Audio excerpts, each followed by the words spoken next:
Are you a Shopify seller looking to add print-on-demand products to your store? In this tutorial, we'll show you how to add Gelato products to your Shopify store in just a few easy steps. In order to add products, your Shopify store needs to be connected to Gelato. If you haven't done this already, we've got you covered.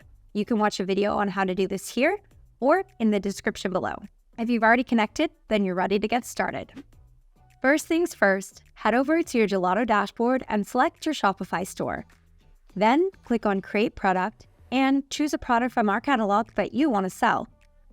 Once you've chosen your product, it's time to add your own design to it. Use the left-hand menu to make any adjustments you need, like changing the orientation or the size of your design. You can also add different settings for each variant of the product to make it a little bit more customizable.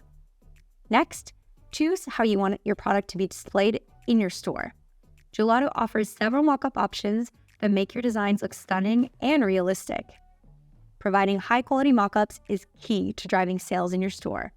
Next, it's time to give your product a title, description, and any tags to make it easy for your customers to find. You can tailor this information to fit your products and your brand. Getting your product description optimized is key, so we recommend putting in some research and figuring out what type of keywords will work best for your products and designs. Next, it's time to set your price. Gelato's pricing tool can help you set the price of your product and determine how much margin you'd like to make on the product or the variant. You'll see here both the Gelato price, which is what we charge you for the production of the product, and the recommended retail price, which is what we suggest you charge your customers. You can always adjust these prices to fit your preferences. Once you're happy with your pricing, you're ready to publish your product. Once your product is published in Gelato, it will be automatically published in Shopify as well. All you need to do here is add it to your sales channels.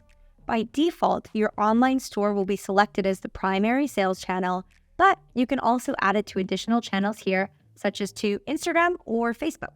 And there you have it. Adding Gelato products to your Shopify store is quick and easy. We hope you found this tutorial helpful. Now, go ahead and add your first product so you can start making sales. Thanks for watching. If you have any questions, you can reach out to our team for support at hello@gelato.com. We'll see you in the next video.